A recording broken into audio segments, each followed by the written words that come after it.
And so today I'm going to, let's just see. Yeah, I'm going to talk about 4 important trends in the field of youth mentoring. For the last year, I've been writing a book about mentoring. And so I've been immersed in the literature like I've never been before, and reading. And I've actually had some real breakthroughs in the way I'm thinking about mentoring. And this is really the first time I'm sharing them. And so I really welcome your feedback. I have to give you a little bit of a warning. Some of the findings are a bit of a splash of cold water in your face because I'm really grounded in the data, but I think that we all want to learn and improve our practice. And so what I'm hoping is that by the end, after you've had this sort of wake-up call about mentoring, you'll see that there's a very, very promising path forward. And that's why I have the airplanes, because I think we can really go much higher and soar much higher in the field. Obviously, the work that I'm doing is not just by myself. One of my doctoral students, Justin Preston, is here. I have a big team of doctoral students, postdocs, visitors to the center. I welcome any of you to visit the center if you're ever in Boston. As well as now because of this collaboration with the European Center for Evidence-Based Mentoring, I'm starting many very promising collaborations. And you'll see here, now I have to try to pronounce his name, Jan. And STEMS, whose work is featured prominently in this talk, as well as other collaborators both here and beyond. I want to thank the European Mentoring Summit and all of the work that you've done. I want to thank Sylvia Simon and all of my friends from Friesland who have made really this movement much more energetic. I want to thank them in particular for including the American flag in the European circle there, because sometimes I really wish that we were over part of Europe, and so I take solace in being included in that circle, given the state of things.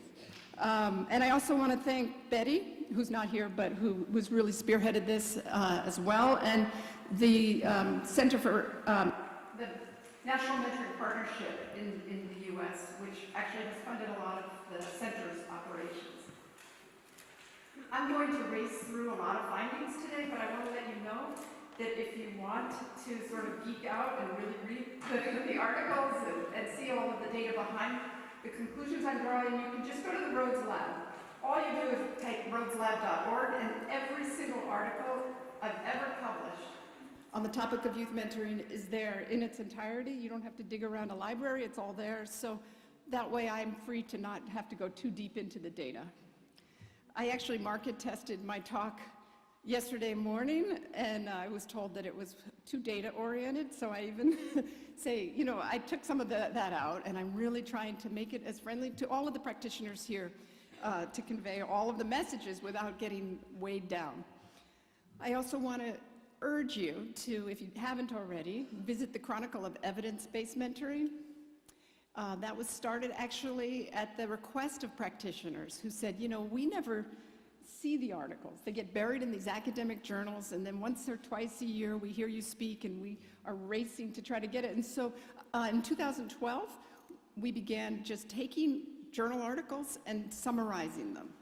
And then at the very end say, what are the implications for programs? And it's really a transfer of the research to practice, but also practice to research. We highlight the work of many practitioners, and Justin Preston, who's here, is the associate editor, and much of what you read, he's actually had a hand in, so I really want to thank him as well.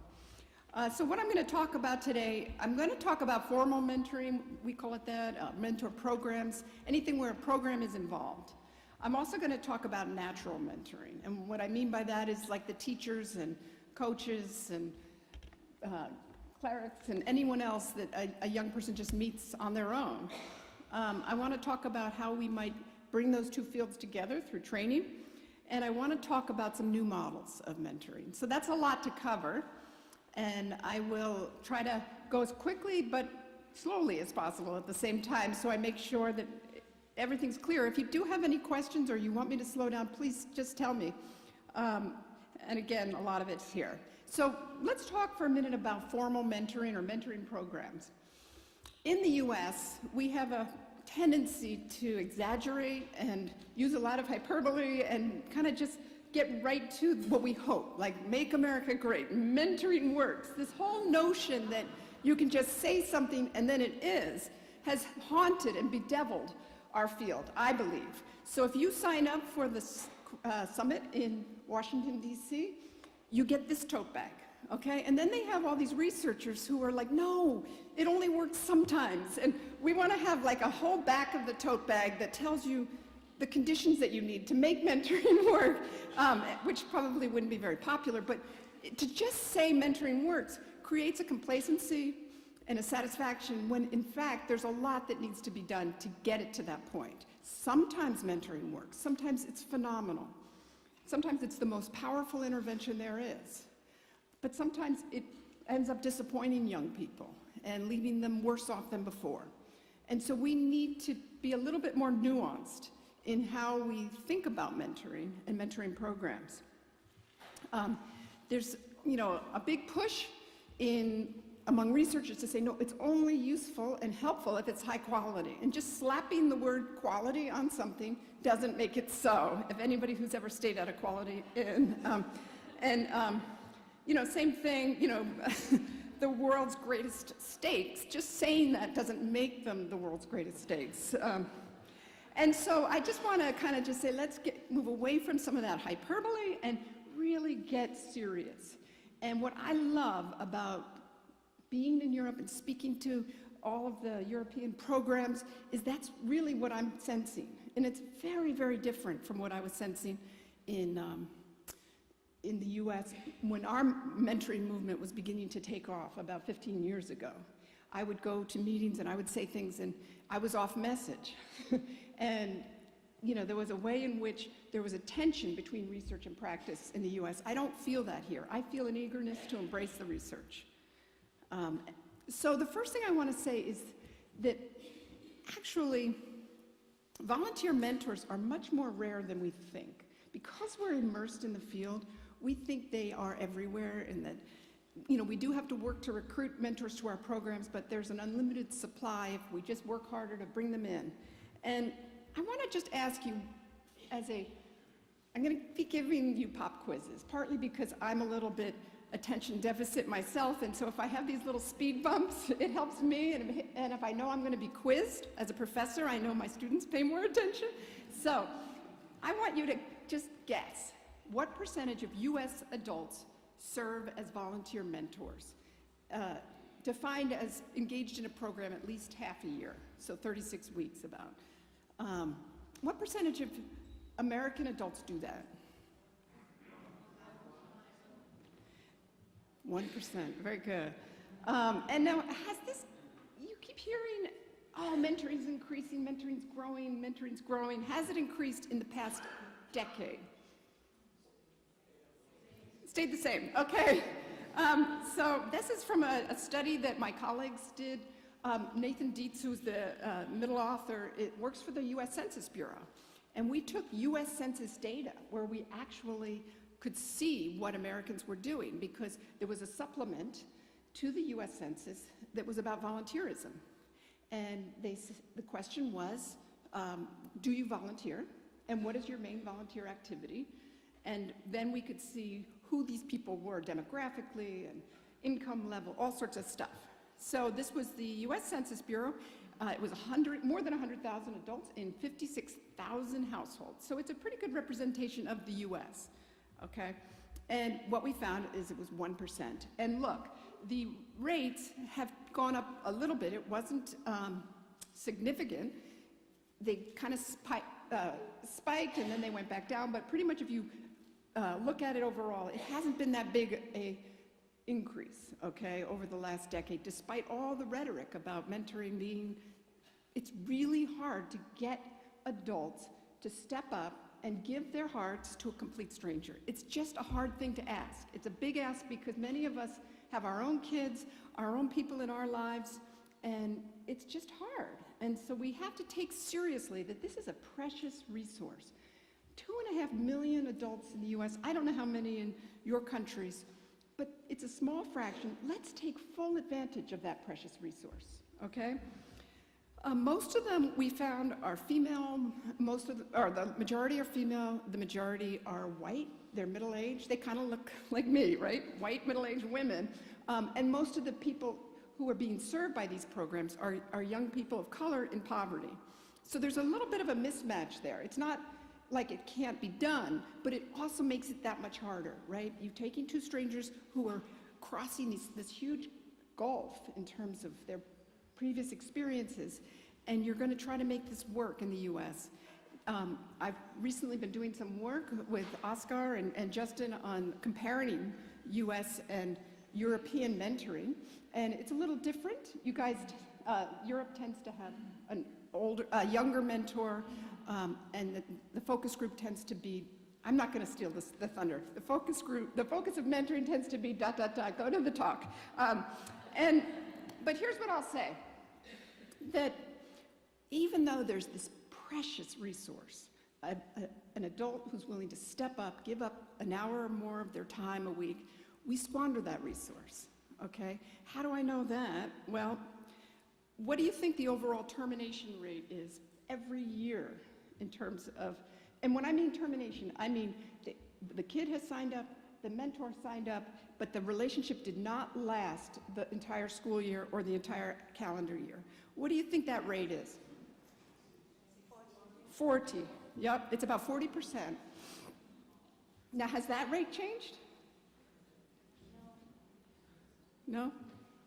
It stayed the same. And this is despite so much work to try, first of all, my colleague Jean Grossman and I published a paper a while ago called The Test of Time, where we showed that it's not just a neutral thing to have a relationship break up prematurely, that actually, compared to the control group, the young people who had a relationship that fell apart within the year were doing worse than the control group. This was even after controlling, we did a statistical thing, she's an economist, to controlling for things that might have kind of been correlated with the early termination. Above and beyond that, we found that it's not neutral, that a relationship that doesn't live up to its expectation can do more harm than good in terms of children's well-being, and it actually could have this effect where they feel less willing to reach out to other adults. So we need to make sure we preserve those relationships, and programs are not doing that. What's more, this is a study that Janice Cooper-Schmidt and her team and I recently published. What's more is that when we looked at 17,000 matches, because we had these large databases from both US and other programs, we found that the higher risk the youth going into the program, the higher the rate of termination. So for kids who are engaging in risky behavior, 70% of those relationships terminated before the end of the year. Kids who are involved in criminality, 60%. And kids with aggressive behavior, 50%. So these are pretty high rates. These are kids who are already struggling. Yes? And what is risky behavior? It's kind of early delinquency, skipping school, things like that. So this tells us that we've got this precious resource, 1% of adults, we put them with kids. The higher the risk the kid, the more likely this relationship is at risk for not living up to its expectations. So what is going on here? How can we fix this situation? And this is what I'm kind of writing about in this book. And I think what helped me was to really go deep into the literature on public health and interventions and begin to see that there really is, we haven't been very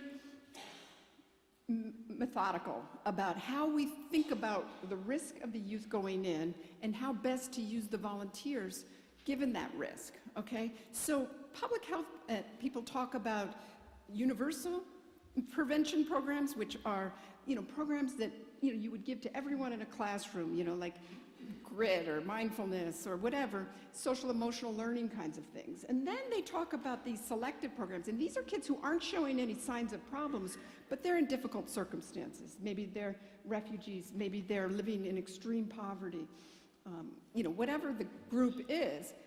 And then there's kids who are beginning to show signs, either involved in delinquent behavior or subclinical depression. About 20% of adolescents suffer from some kind of mental health problem. So that's a pretty large amount of kids. And then there's kids who are in, particularly as we become more and more segregated by class and there's more and more income inequality, we're having more and more kids who are growing up in these risky circumstances. And so when we think about mentoring, we need to think, and when a young person enters a program or we're developing a program, which of these groups do we want to serve? Because that's going to have implications for the volunteers that we want working for them.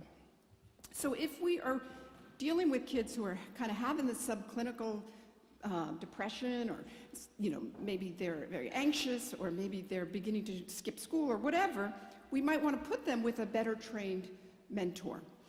There is robust data now from 3 different meta-analyses, which there aren't that many meta-analyses of youth mentoring. 3 meta-analyses, including 2 that I was recently on with people in this room, that shows that volunteers with a background in helping are much more likely to make a bigger effect on every outcome and less likely to terminate. So if you go in, if the person that you're screening knows what they're getting into and knows how, you just have to kind of put up with things with teenagers and doesn't get scared off by it, you're going to have a bigger effect. So save those volunteers for the highest risk, the kids who are struggling the most. Then, paraprofessionals. We heard us talk last night about social work and mentoring. There's a very fine line at that level between a paraprofessional therapist and a volunteer mentor, which is great because, again, since 1974, we've been doing meta-analyses comparing paraprofessionals who are well-trained and mental health professionals, and there is no difference in the outcomes. So, in fact, in one study, 11 out of 12 outcomes, the paraprofessional was doing better than the mental health professional. So that's really encouraging. It means that we can train these volunteers if they're committed, if they're in a social work program, if they are maybe getting compensated in some ways. There's some beautiful examples of this all over the world, of us using paraprofessionals in this capacity. As a clinical psychologist, it's a little discouraging that paraprofessionals, after 4 or 6 hours of training, can do just as well, but I'll take it as a good thing. But I think we need to kind of think about using paraprofessionals much more effectively, and using those trained helping people with a helping background or very committed community members. When you screen volunteers that there's a real range. There's some people that say, I want to help, but I only have a little bit of time, and then others that are like, I'm retired, I want to throw myself into this. Calibrate the risk, and I'm sure all of you are doing that, but let's do it really systematically, and we'll get bigger effects, okay? And then and I put community members in the difficult circumstances because I have an insight into where I think the 1 hour a week kind of lighter mentor can fit in there. And that is not delivering the service, but supporting the delivery of it. Okay, and I'll talk about that. And then community members can be involved in kind of the more universal, but, and this is a big but, as long as they're using evidence-based practice, okay? So the reason I give that but is because we have had pretty disappointing effects of youth mentoring. And anybody that was at the short course in Boston in the fall, how many of you were there? Okay, I hope all of you next year, because we're going to try to do another one. And Boston in the fall is beautiful. And one of my guests that came, Professor Timothy Cavell, put up a slide that said 30 years of disappointing effects. And I was like, oh. And I looked, and he was right. Every single study that's been done on youth mentoring has been disappointing in some way, but not entirely. So let me give you some nuance there. So what do you think is the effect of youth mentoring overall? Medium, small? You're both right. Sometimes it's medium. Sometimes it's large. But if you look at it overall, that is, if you put everyone in the same bucket and stir, you get a small effect. It's sort of like saying, how effective are teachers? Well, some are phenomenal, and some probably shouldn't be in the classroom, and you put them all into one study, you're going to neutralize it. So yeah, it's small. okay?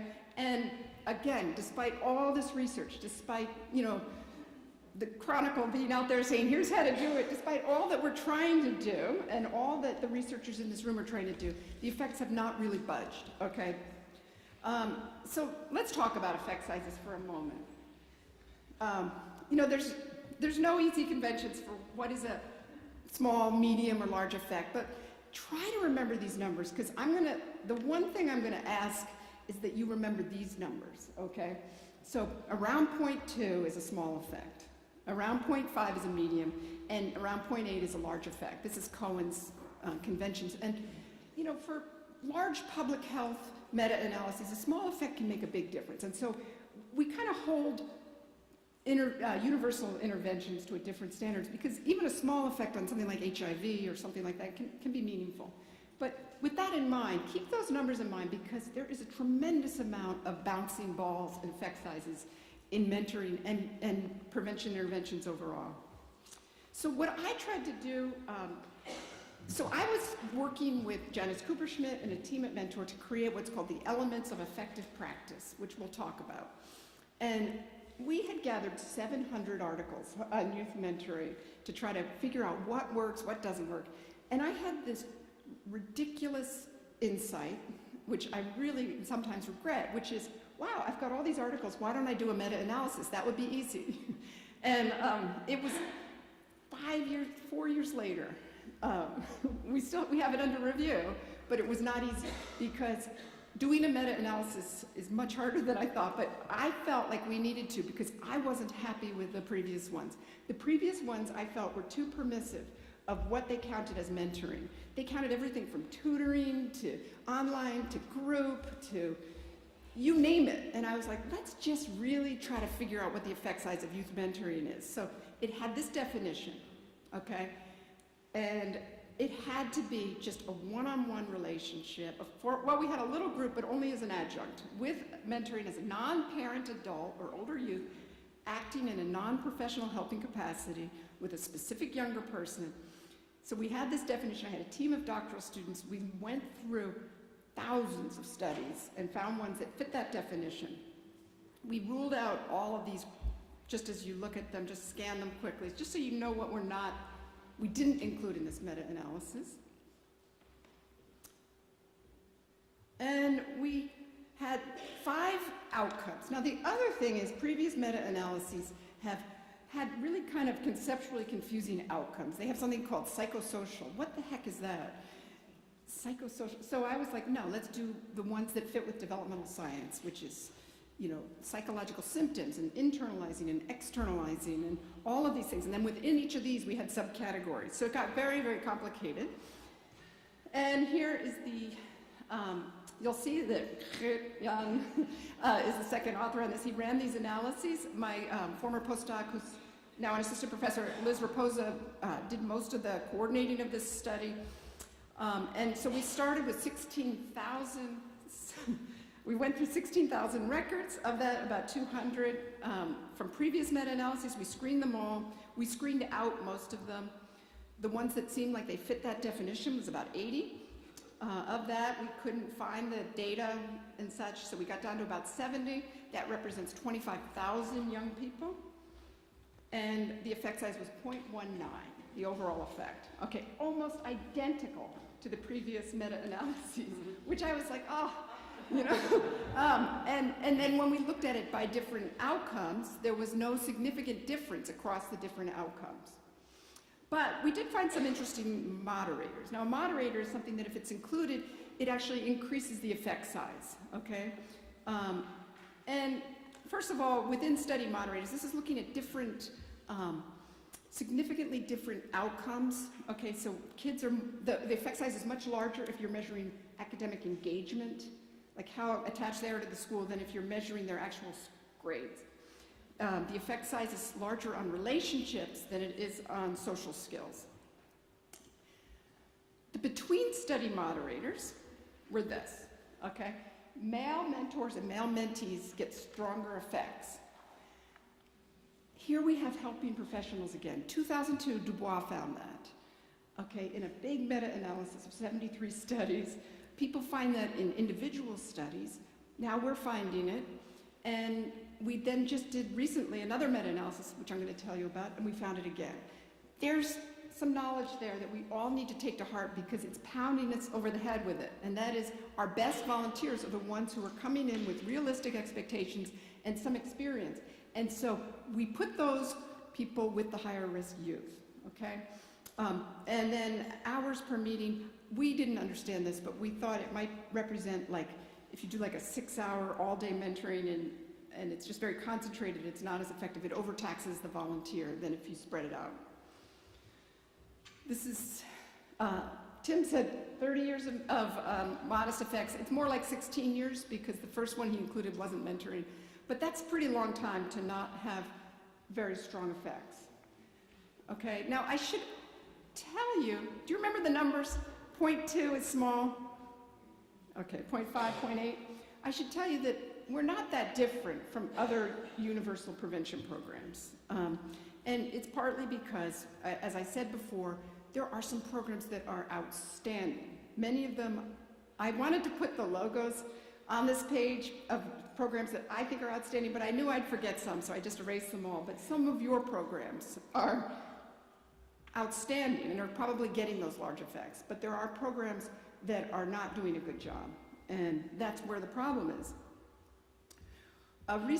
This is kind of depressing too. I told you, it's depressing to start, but the Washington State Social Policy Institute does what they call return on investment studies. They're very, they have appendices that are 300 pages long. They're very technical.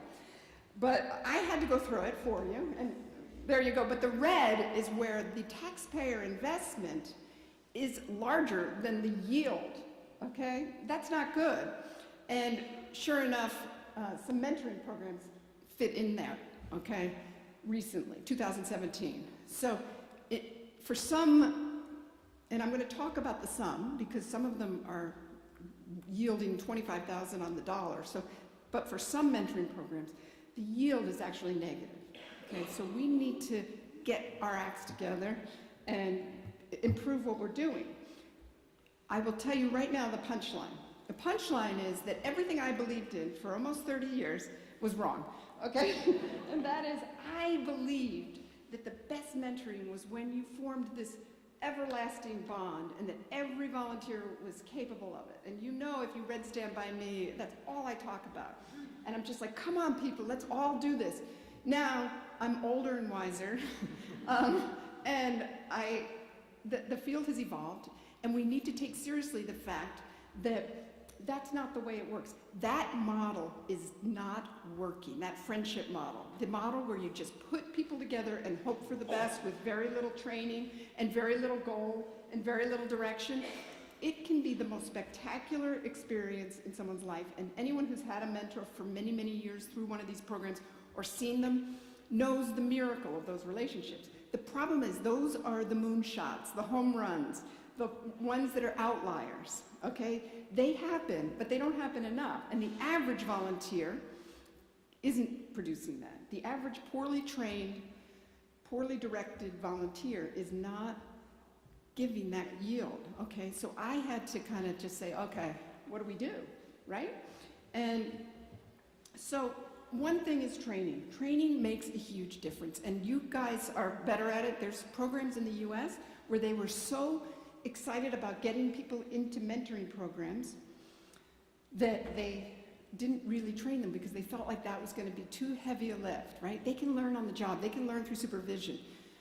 No, you need to train volunteers, and what we found is that, this is a study that Liz Raposa and I did recently, that if the mentor has had past experience and has a sense of efficacy, no matter how risky the kid, it made no difference, okay?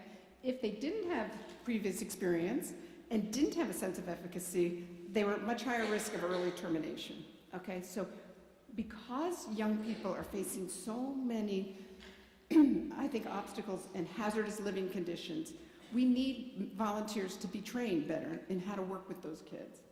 And when you do that, the relationships last, and there is a dose response in mentoring. The stronger the relationship, the better the outcome, as with almost any prevention or treatment program. And so we need to keep those relationships together, and the way to do that is through training. We put together what I was telling you, the elements of effective practice. If you don't have that, you can download it for free.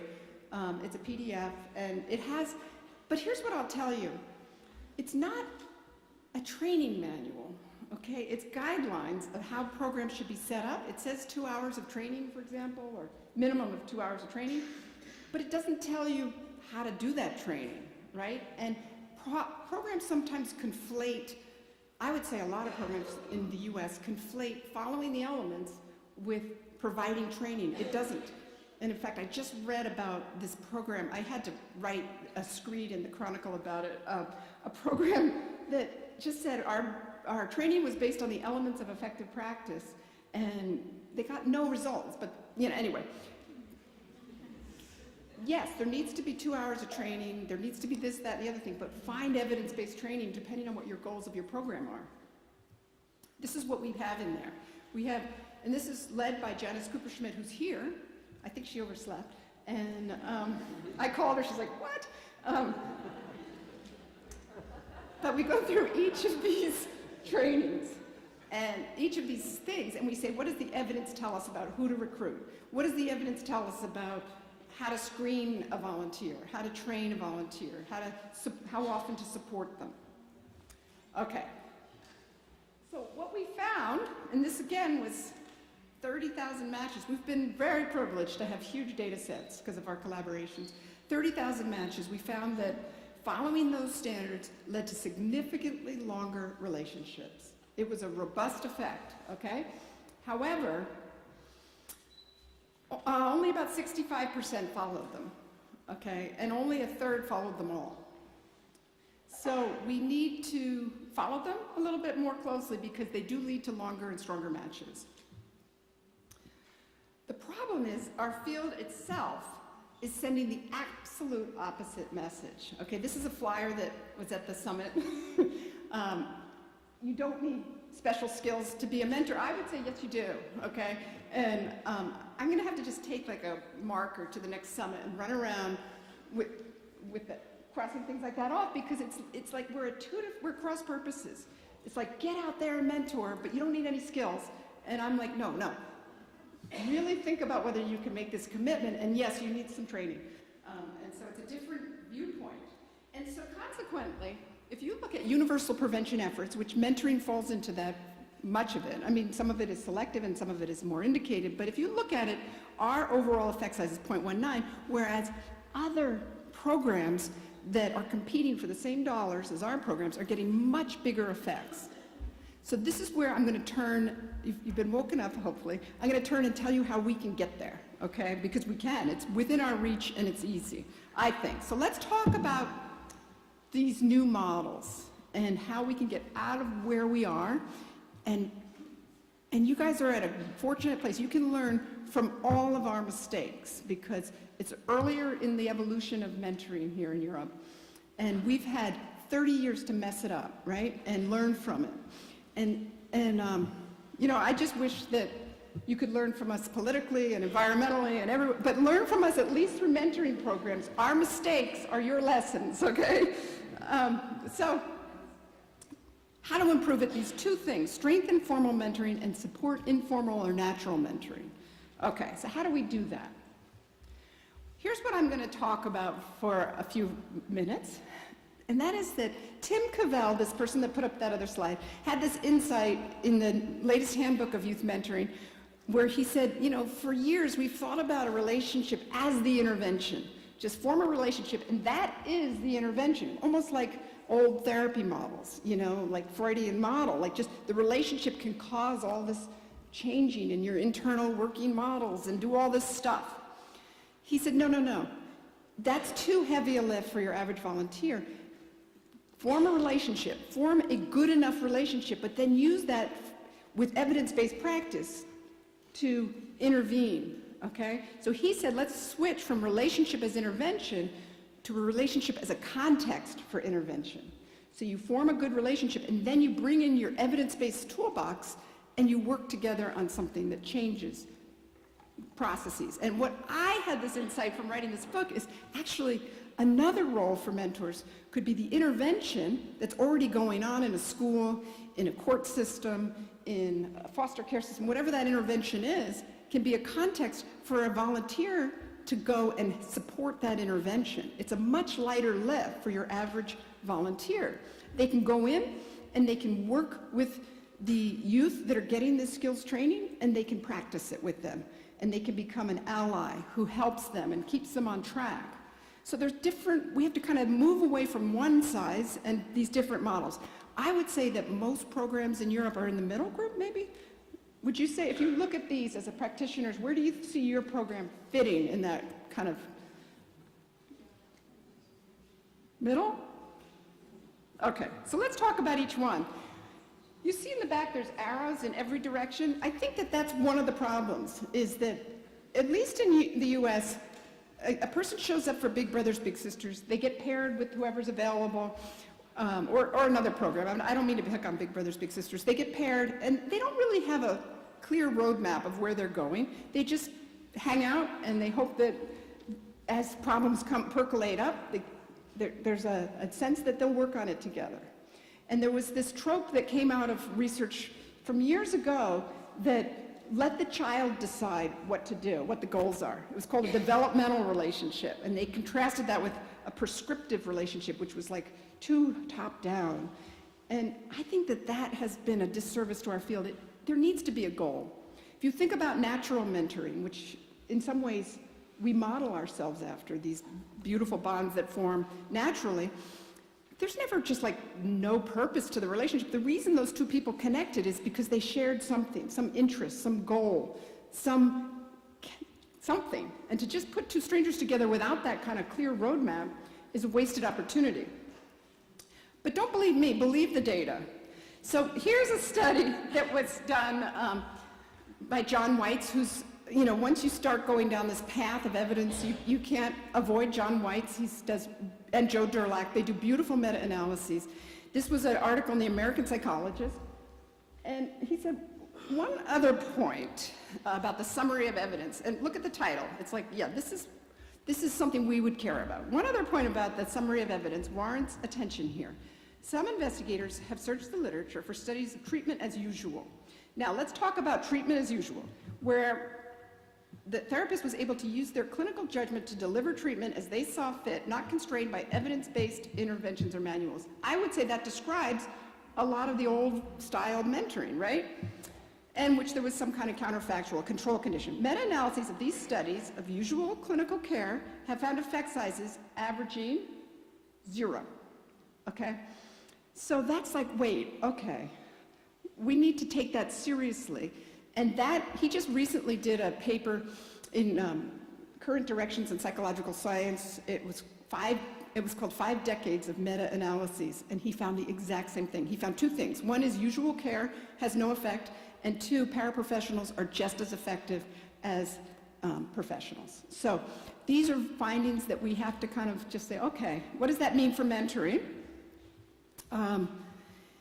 One of the reasons that this kind of approach of not having a clear goal is problematic is because it doesn't target the underlying processes that are actually leading to the problem.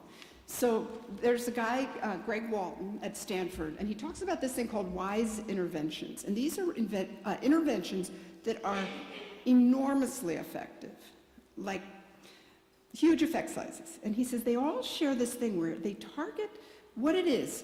So if a person shows up at the program, presumably they're coming for some reason, if there's a youth, okay? That you wouldn't just give the program for no reason. So there's something going on, maybe they need some help. So what you do is you identify the problem or obstacles to flourishing, and then you understand the processes that are contributing to those problems or preventing the flourishing. And then you implement a precise intervention that specifically targets that process. And he calls it recursive dynamics, which is a fancy way of saying that you target something that the more they do it, the more they practice it, the more it becomes part of their everyday life. So long after that mentor's gone, the year is up, they have some skills that target the processes that are causing the problem. Okay? Does that make sense? Am I going too fast? Okay. I'm very excited,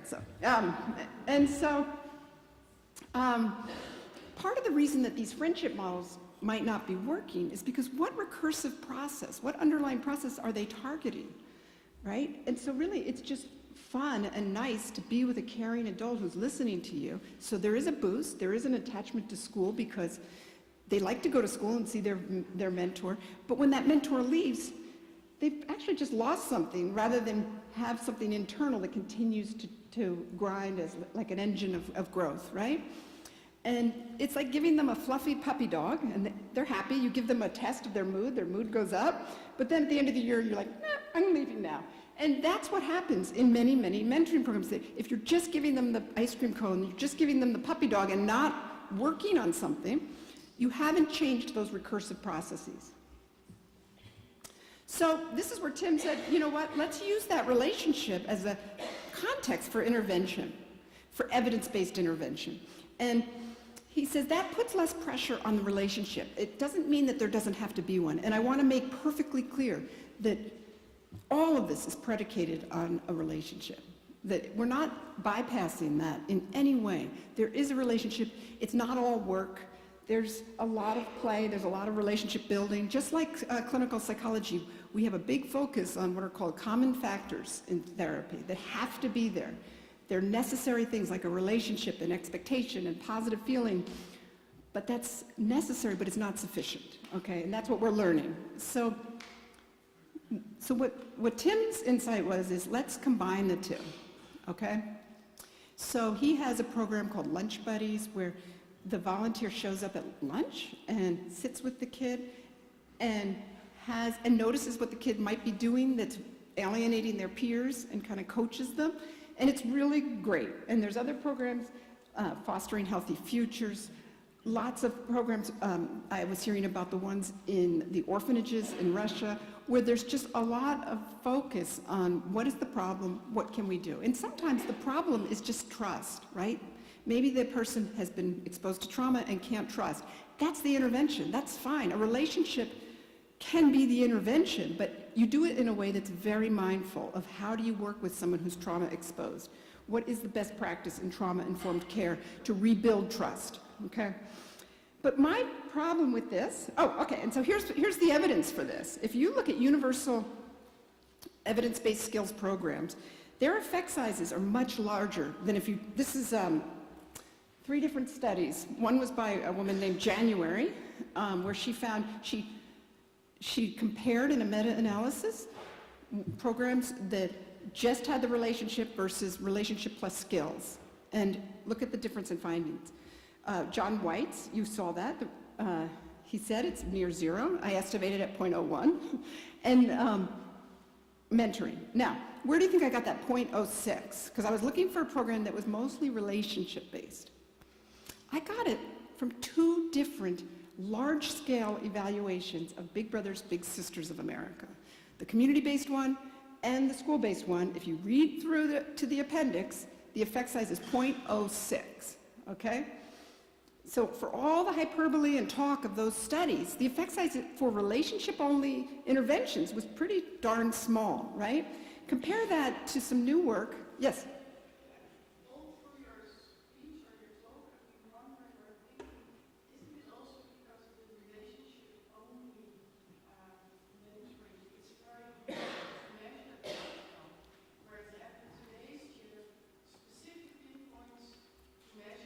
That's a good point.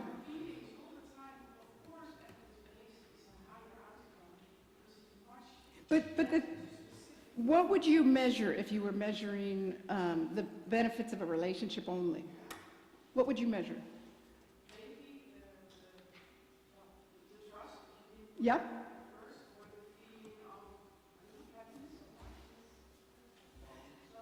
And that is true. So there are studies that show that these relationship-based interventions people tend to be more satisfied. They like them better, okay? And there's short-term boosts in those things like positive feelings. But then when you look at any kind of, does it predict grades? Does it predict, because usually when people do evaluations, they're looking at a lot of things. They're looking at And so it may be that our time scale isn't large enough, that if there's a feeling of trust and an improvement in that could have much longer effects. And we don't have very long-term evaluation. So that's a good point. Any other pushback or comments or anything? I welcome it, because I'm writing this book and I need to hear from you. Yes. Okay, 5 minutes. All right. So no more pushback. Okay.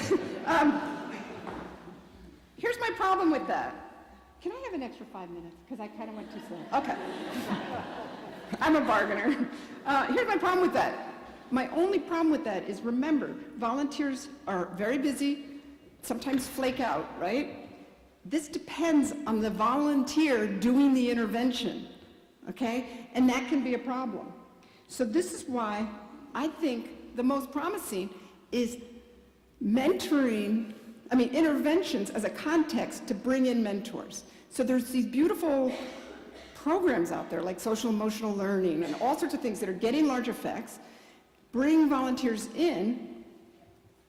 Okay, here comes the volunteer to both teach sections of it, but not be dependent on, but more importantly, to help master those skills, okay?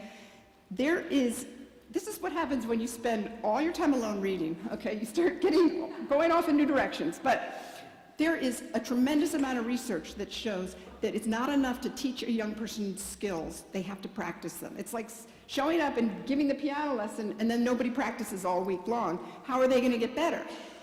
And yet teachers and people who are implementing evidence-based programs are so pressed for time. They've got so much to cover. They don't have time to practice it, right? And what's more, even when they do practice it, it's in a big group. The research on practice shows the best practice is when you can take something you've learned and apply it very personally to your life. So whether you're learning how to recruit a new mentor or mindfulness or whatever it is, you want to practice it with situations that might make you tense so you can practice mindfulness, or who would you reach out to, or whatever. So here's where the data just walloped me over the head. So these are skills-based interventions getting pretty good effects, but ones without practice are not getting as strong effects, okay? This new study, I mentioned it to Lefe last night by Connolly, and he had to start Googling it at the restaurant, which I thought was kind of nerdy, but there's a bunch of studies that are showing that you have to combine skills training with practice. So picture you've got a volunteer who shows up and you are working with a larger system of programs, and you dispatch them, and your job is to train them in relationships and train them in what's called behavioral rehearsal, practicing, and train them in what the kid is learning. Then they show up, they've got something to do, they practice. And so what I think has to be part of every intervention is practice, and volunteers have an important role, and teaching young people how to recruit natural mentors after that intervention is over. And so I want to turn to, you say, where can I find this thing called evidence-based practice? There are these clearinghouses.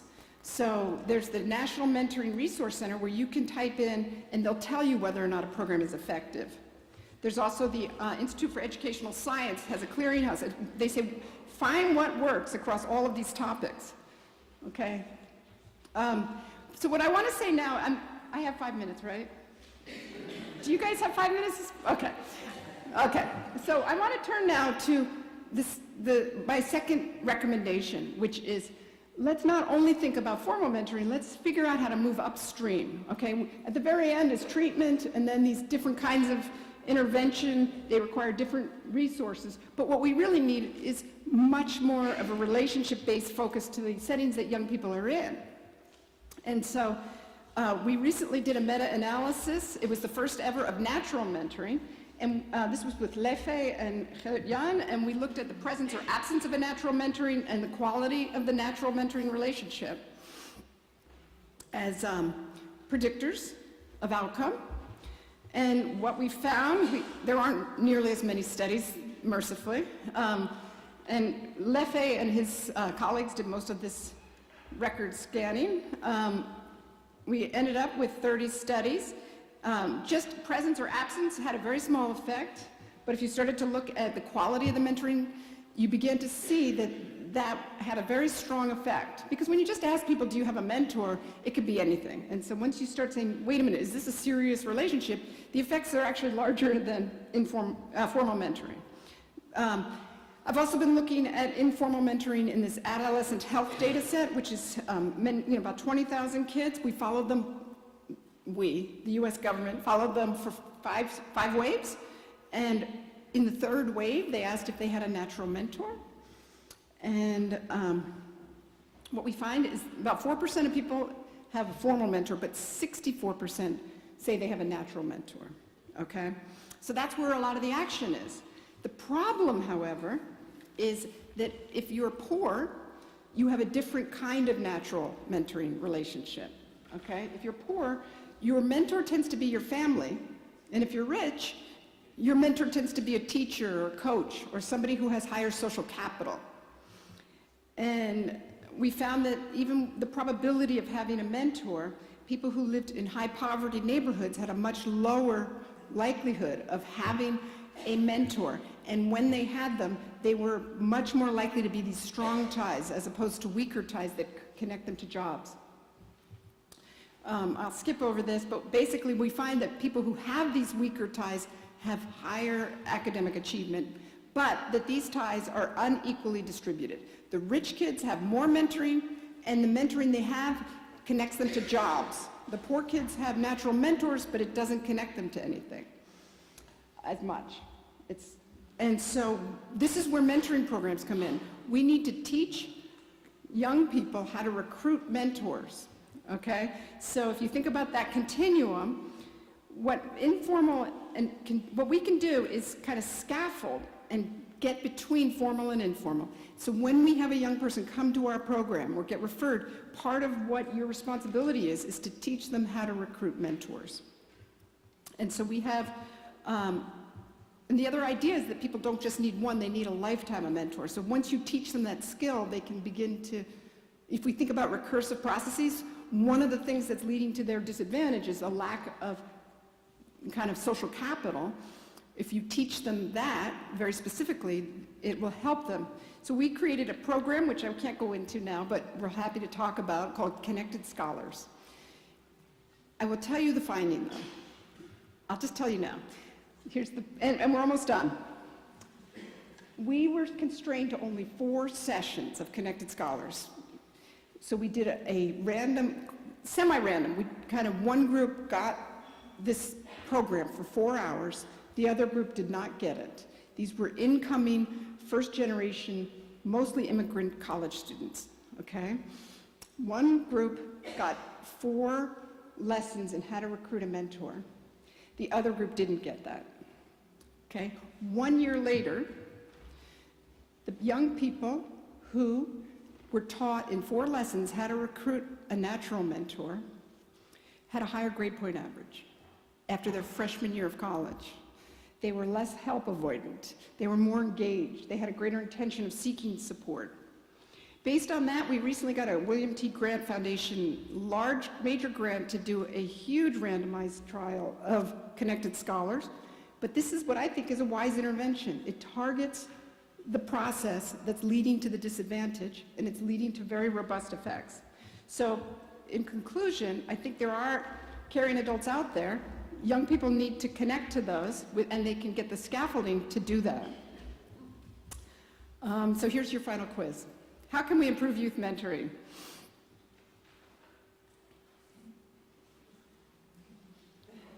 Okay, thank you very much.